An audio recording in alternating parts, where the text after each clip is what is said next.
السلام عليكم ورحمة الله وبركاته. اللهم صل وسلم وبارك على سيدنا محمد وعلى آله وصحبه أجمعين. أهلا وسهلا بيكم في يوم جديد ومشكلة جديدة. يا الناس فرحت قوي ان انا هعمل فيديوهات المشاكل. ايه يا جماعة، واحنا وشي غم كده ليه؟ او اقسم يعني انا شخصيا برضك وشي غم برضك. يعني انا كان وحشني فيديوهات المشاكل دي قوي. فاحنا غالبا كده شكلنا زي ما يقول لك كده ان القلب اشتكى من قله الهاشتكى، فمن قله الهاشتكى عين امنا تحس ان احنا جوانا جفاء، فالجفاء ده بيطلع في صوره فيديوهات المشاكل. والله مره عسل. انا بشكركم جدا على تفاعلكم مع الفيديو امبارح ان انا هرجع، وشكرا جدا قوي لمدام ليلى لما قالت لي طالما فيديوهات المشاكل بتاثر عليكي بلاش تعمليها. صراحه انا كنت يعني محتاره، مش محتاره بس كنت اللي هو يعني حاسه ان انا زعلت قوي. يعني الله يرحمها يا رب الست اللي توفت ويساعد الخاله والجد على تربيه الاولاد. بس لما فكرت بيني وما بين نفسي قلت الناس بتيجي لجالي علشان خاطر اوصل صوتهم للناس تقف جنبها تساعدهم. يمكن انا لما افرج كرب حد ربنا يبعت لي اللي يفرج لي كربي، فيعني زي ما تقول كده ربنا بيسخرنا لبعض. فيعني كان الله في عون العبد ما دام العبد في عون اخيه، وانا ان شاء الله مش هوقف فيديوهات المشاكل مهما حصل، وكلنا نبقى قلبنا على قلب بعض. لما انت تواسيني وانا واسيكي فالدنيا يعني هتمشي وتبقى خفيفه. المشكله اللي معانا النهارده يعني حاسه ان هي نكد على كوميديه. انا قبل كده لما قلت لكم احكي لكم مشكله كده مرسله ولا انا احكيها بطريقه، فانتوا قلتوا لي بطريقتك، فانا النهارده حابه احكيها بطريقتي علشان حاسه ان هي يعني مشكله صراحه. بعتت لي رساله من اخت فاضله عايشه في امريكا. الست دي عندها بنت وولد، هي عايشه هي وجوزها في امريكا وولادها بيدرسوا هناك وبيتعلموا كل حاجه. كانت في الاول قافله على نفسها هي وولادها ان هو مجتمع يعني غربي، وقالت انا عايزه اربي ولادي. بنتها في تانية اعدادي والولد في تالتة ابتدائي. قالت لي فما كنتش بخرج، ما كنتش بروح اي مكان، بس من البيت للمدرسة ومن المدرسة للبيت مع الولاد، لو ممكن نطلع نقعد في اي بارك كده او اي حاجة وخلاص على كده. لحد لما في يوم بنتها اتعرفت على بنت زميلتها في المدرسة، اتصاحبوا جدا جدا، والبنت بقت ما بتقدرش تستغنى عن زميلتها، ورايحين جايين اتصالات. فقالت انا قلت عايزة اعرف ام البنت، يعني بحكم ان هي ما تبقاش سايبه بنتها كده لوحدها. فالمهم في مره والبنتين بيتكلموا راحت قالت لها اديني مامتك عايزه اكلمها. المهم اتكلموا وتعرفوا على بعض. طلعت الست عايشه في امريكا من زمان، بس هي من اصول دوله عربيه، بلاش نقول اسمها، يعني من اصول دوله تانية. المهم قعدوا يتكلموا، لا طيب ولازم تيجي عندي وانا اجي عندك، ويحكوا مع بعض.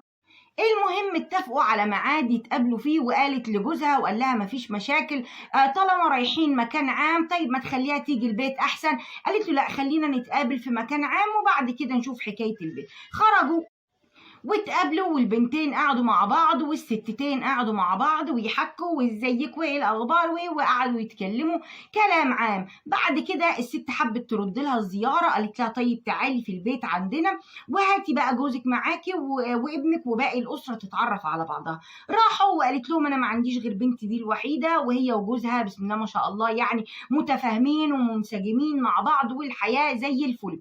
المهم شهر، في اتنين، في التالت، في الرابع، والخمس 6 شهور هم متعرفين على بعض، رايحين جايين يروحوا يودوا المدرسة مع بعض. بعد الولاد ما تروح المدرسة يا دي ترجع مع دي يقعدوا في البيت، يا دي تروح مع دي يقعدوا في البيت، وكانت الدنيا معاهم زي الفل. جه عليهم رمضان، دي تعزم دي عندها في البيت ودي تعزم دي عندها في البيت، لدرجة ان هي في مرة جوز صاحبتها بقى مش اللي بعتلي المشكلة، جوز صاحبتها كان مسافر ولاية تانية غير اللي هم عايشين فيها، وقالت لصاحبتها ان هي خايفة والكلام ده. صاحبتها بقى اللي هي بعتالي المشكلة قالت لها طيب ما تجيبي البنت وتيجي تبيتي معانا، احنا البيت عندنا كبير وجوزي في مكان وانتي في مكان. التانية قالت لها طيب خلاص ماشي واجي ابيت معاكم. المهم بقى بيتوا مع بعض والكلام ده. اتكرر الموضوع بقى ان كل ما جوزها يجي يسافر دي تيجي تبات معاهم.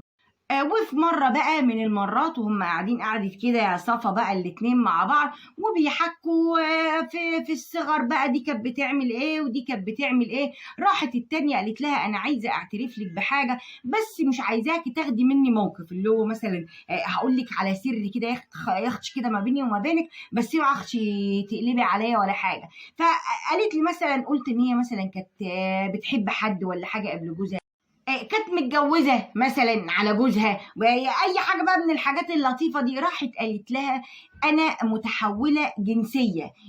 يعني الست قالت لي أنا اتصدمت كده وقلت لها يعني أنت كنت راجل وعملتي عملية بقيتي بنت، ولا أنت كنت راجل ويعني إيه اللي حصل؟ قالت لها لا أنا اتحولت خارجيا فقط، خارجيا فقط. معلش مش هشرح أكتر من كده، يعني فهموا أنتوا بقى.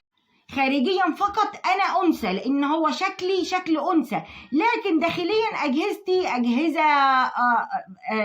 رجل يعني. قالت لها طيب امال البنت دي انت خلفتيها ازاي؟ قالت لها لا دي بنتي انا وجوزي بالتبني. قالت لها لا انا مش فاهمه. قالت لها لا دي احنا تبنيناها، احنا ما خلفناهاش، انا ما ينفعش اخلف لان من جوايا تكوين راجل. يعني استغفر الله العظيم اقول يعني. المهم الست تنحت، والتانية بقى او التاني ده يا واد يا بنت قالت لها انا مش عايزاكي تفهميني غلط، انا قلت لك لان حسيت ان احنا اصدقاء وما ينفعش اخبي عليكي حاجه زي كده، وما ينفعش، بس انا دينيا بقى خد بقى الفتوى اللي قالتها دي بتعامل معامله الانثى عادي. يعني الست بقى بتقول لي انا كنت بقعد على راحتي في البيت معاها من غير حجاب، ساعات ابقى لابسه شورت عادي. فهي بتسأل دلوقتي في شقين، اولا هي عايزه تقطع علاقتها بيها ومش عارفه تجيبها لها ازاي، لان التانية قالت لها اللي انا هحكيهولك مش عايزه ياثر على علاقتنا ببعض.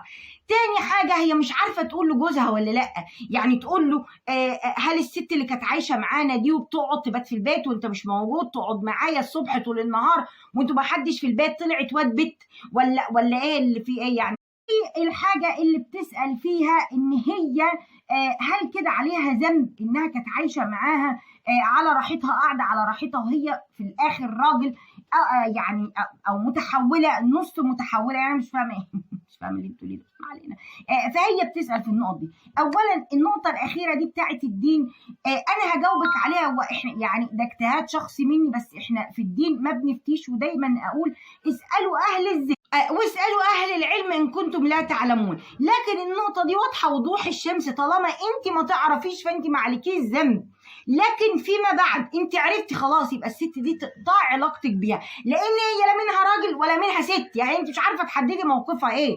فأنت بقى بتقولي عايزة تقطع علاقتك بيها، سهلة جدا تقولي لها أنا دلوقتي لازم أول حاجة جوزك يعرف، لازم يعرف، لان دي كده بقى. طب انت ما كنتيش عارفه خلاص انت ما عليكيش لوم، لما يعرف بقى وانت عارفه فدي خيانه. انت قاعده مع راجل، انا مالي بقى بايه المتحوله من بره ومن جوه، ده حاجه كده يعني زي البطاطس محمصه من بره وطريه من جوه، انا مش فاهمه يعني في ناس بيبقى عايزه عمليات تصحيح علشان هم مثلا هم يعني مش بحبش اتكلم في الحاجات دي يا ربي، بيبقوا عايزين تصحيح مسار. خلاص عرفنا ولد بقى ولد، بنت بقت بنت، لكن من بره كريمه ومن جوه مش عارف. لا انا ما اعرفش بقى، انا بالكلام ده انا ما اعرفوش قبل كده، ما سمعتش عنه.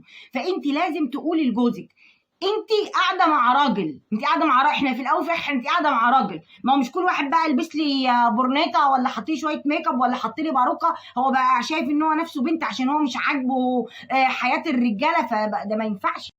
تقولي لجوزك والله في 1 2 3 والست جت، الست الراجل الواد البت ده هو جه اعترف لي بكذا كذا، وهو اللي يعمل هو من نفسه. هقول لها معلش اصل جوزي قال لي ما ينفعش، اصل الكلام ده ما ينفعش، اصل سألنا شيخ وقال ما ينفعش الكلام ده. وعلى قد بقى ما تقدري تخلي بنتك تقطع علاقتها ببنتها. انا عارفه ان هو هيبقى صعب، بس الناس دي بتغذي الافكار وبتحاول تثبت الافكار في الدماغ للناس اللي حواليها. يعني هي شايفه ان هي اللي بتعمله ده صح او اللي هو بيعمله ده صح، فهتبدا تغذي بنتها او يغذي بنته بالكلام اللي هو حاسه ومقتنع بيه. فبالتالي الكلام ده هينتقل لبنتك وتقعد تسال بقى اسئله ملهاش لازمه وتقعد تتكلم حاجات ملهاش لازمه. فانت حاولي على قد لما تقدري تقطعي علاقتك بيها نهائيا، ولازم لازم لازم جوزك يعرف. الشق الديني انا قلتهولك، طالما انت ما تعرفيش ما عليكيش ذنب، بس ممكن برضو تسالي شيخ، ممكن يكون عليكي كفاره، ممكن، وطبعا ما عليكيش حاجه لان انت ما كنتش تعرفي، يعني انت ما كنتيش عارفه حاجه، لكن احنا بنتكلم فيما بعد عرفتي نقطه ومن اول السطر بقى وخلاص، شكرا على كده. اتمنى اكون قدرت اوصل لكم المشكله بشكل خفيف كده، اتمنى اكون قدرت اقول لك حل، واسيبكم بقى انتوا كمان تقولوا لها رايكم وتقولوا لها كومنتاتكم الجميله الظريفه الطريفه، وبشات مني ليكم، واشوفكم بكره في يوم جديد ومشكله جديده، وافتح قلبك مع ست. والسلام عليكم ورحمه الله وبركاته.